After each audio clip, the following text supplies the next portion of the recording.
All right, welcome to the next episode of Together Achieving Greatness. I am Trevor Gutting, the host of the show here, owner, lead coach here at Tag Performance and Nutrition, located in River Falls, Wisconsin. Another beautiful summer day coming up here, and just want to jump on. In this episode, we'll talk about injuries and training through injuries. But before we get into that, it's morphin time. No, just kidding. It's if you can like and subscribe to my page to make sure you are staying up to date, getting all the latest info, all the latest news, all the latest episodes, even just videos, tutorial exercise videos, tutorials, things like that, how-tos that I post on my YouTube channel. Subscribe and like my videos. That would be greatly appreciated. Help me spread the word. Help me get my info, my stuff into the hands, into the eyes, into the minds, into the bodies of people around the globe. So that would be greatly appreciated. But like I said, today we are going to we're going to start talking about injuries. And why injuries? Well, I recently had an injury last Saturday, about a week ago, almost a total week ago. I blew up my calf in a baseball game. So I was running down, hit a ground ball, trying to beat it out, getting out of the box about the third step, felt the pop, felt the tear. I've done torn muscles before, so I knew exactly what had happened right at the moment. Luckily, I didn't keep running and keep trying to sprint because that probably could have done worse damage to it. But heard that little pop. If you've ever had that feeling when like a hamstring, a calf, I don't know, bicep, tricep, something like that, one of those muscle tissues that can tear. It doesn't feel good. But yeah, and it just goes to show that someone who does train properly, eats right, sleeps, manages stress, takes these things into account, it just goes to show you that injuries can still happen. You can't prevent injuries unless you just lay around in a bubble all day and do nothing. And then you're just going to get sick and lazy and fat. But you can't prevent injuries. Yes, you can greatly reduce them, especially soft tissue injuries. I haven't had a soft tissue injury in, I don't know, it's been years now. But sometimes things just happen. You never know when something happens. An injury, you could walk outside, get hit by a bus. You could trip going up the stairs, trip going down the stairs. You could fall in the ice in the wintertime, whatever it may be. Or you could just be running maybe plant wrong or something, running to first base, and that's kind of what it sounds like. It's kind of scary at the moment, but once I realized, like, the next day it wasn't as bad as possible as it could have been, no bruising, anything like that. Still a little sore a week later, but I've done a lot to improve that, and we'll get into that here in a little bit. But injuries can be, like I said, muscle tears. It could be a broken bone. It could be a strain. It could be whatever. But a lot of times through injuries, we stop doing everything. And if you're training, if you're eating right, if you are sleeping, you got to still do these things through training, because with an injury, because that is what is going to help you recover faster, better, stronger than before. It's not sitting around, icing it, wrapping it up, putting kinesio tape or all this other garbage on it. That stuff is, for the most part, is junk. You might need to ice it a little bit here, especially right away. But that swelling, especially in a muscle, is proper. It's the body starting its recovery process. So I don't think icing and sitting around and doing nothing is a good way to recover from majority of injuries. Yes, there's exceptions, obviously, like being paralyzed or something like that. But still, it's the doctors and stuff that tell you, and I'm not a doctor, I don't pretend to be, but a lot of doctors just tell you, oh, just rest and ice and elevate and all this stuff. And that's, yeah, if you just want to be lazy and do nothing, then do that. But if you want to get back faster, better, stronger than before, you need to still continue to train. You need to eat properly, and you need to sleep still, because it's going to help you, like I said, get better faster, stronger, and just repair the muscle, help the bones, help the other tendons, everything around the injured area and the rest of your body. Because, like I said, I have a calf tear or pull, whatever you want to call it, but it hasn't stopped me. Yes, it stops me from doing certain things. Like, I can't sprint yet. I mean, I probably could, but I've kind of tested it out a little bit. I'm starting to test it more as we get into it, but it's still, I can still feel that pulling, and I just don't want to push it because I don't want to do any more damage. So you got to know your limits. No one knows your body better than you do.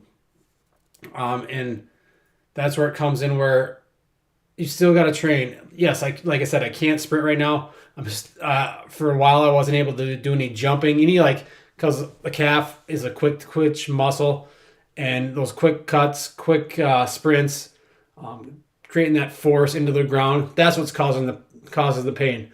I can still do pretty much everything else. I've started to get back into jumping with some low-level pogo jumps, but I've been able to train. The day after, I was split squatting 365 pounds. So you can still do something with an injury.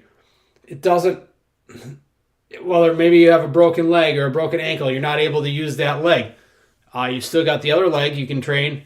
You still got your upper body, your core, everything else you can train. Just because you have one broken thing or one injury doesn't mean you should stop training altogether. And that's really the main point of this, is you need to keep training through the injury, around the injury, and because that's going to help heal, it's going to help improve, and it's going to help you stay on track. So once you are better, that you can just get right back into it, full go or full routine. Yeah, so you're going to have to take some easing into, but you'll be better to get going again and get back right where you want to be, and probably be better than where you had. Whereas someone who just sits around for, let's say they broke their leg and they got I don't even know how long that takes to heal. 8 weeks, I don't know, whatever. Let's just say it's 2 months, and they just sit around doing nothing for 2 months. It's going to take them another 2 months, 3 months just to get right back to get back into being ready to train like they were before, if they were training at all before. So, whereas if you're training and doing the stuff you can do while you're injured, once you're healed, you're good to go. It's not going to take you as long to get right back on track.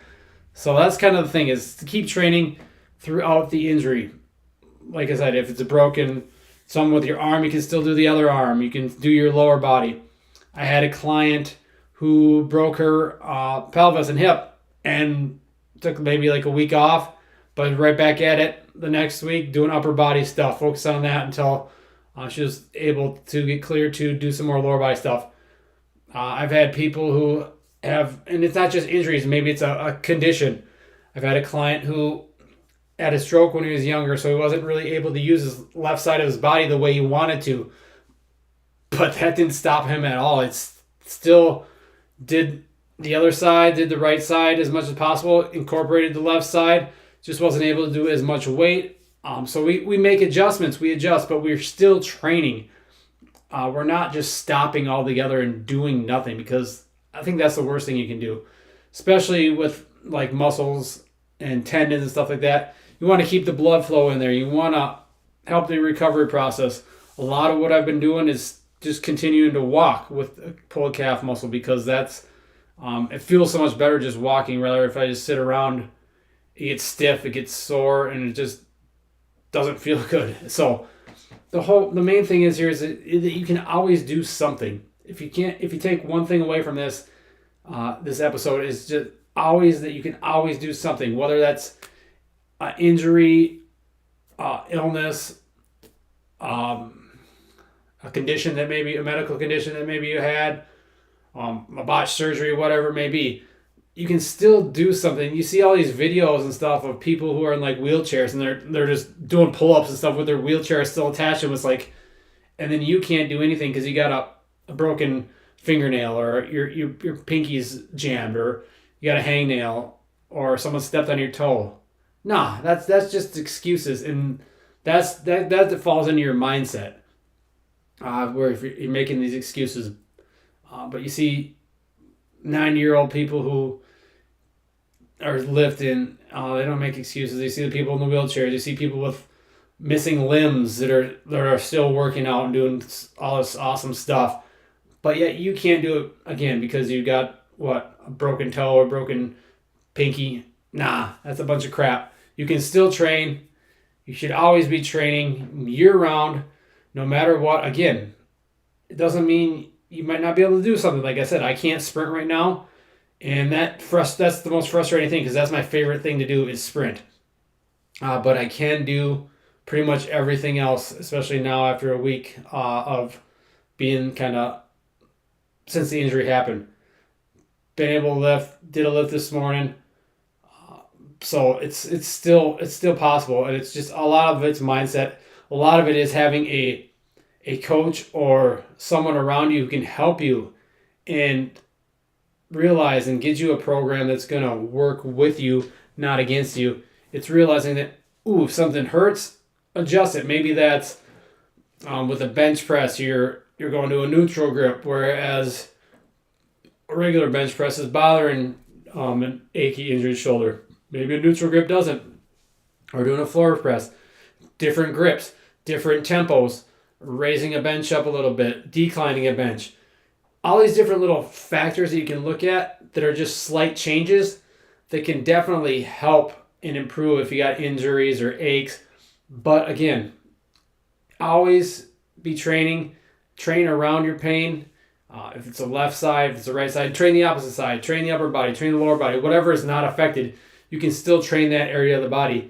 A lot of times, like I said, even if it's a muscle, you can still train that injured muscle or tendon, and you should, because that is what's going to make it stronger. It's going to make it better and get you back to where you want to be faster. Again, they take time to heal, but training with injuries while having an injury is going to help you in most cases, rather than just sitting around doing nothing. So that's basically all I got, guys. A short, quick one today. So hopefully you check it out. Apply this if you are injured. If you have any questions, maybe you have an injury or something that's holding you back from doing certain exercises or movements where you can't do that right now, and need some pointers and need some tips on maybe some substitutions that you can swap in for, like, I don't know, a bench press or a squat or whatever that might feel better, so that will allow you to still train and make progress and keep moving forward even if you are injured. But again, if you have that, comment below, or you can shoot me an email, trevor@tagpn.com. That's trevor@tagpn.com, and I'll get back to you. We'll chat about it, and see if I can help you. But other than that, again, if you guys can subscribe to my page, like my videos, that would be greatly appreciated, and we will check in with you next time. Thanks, guys.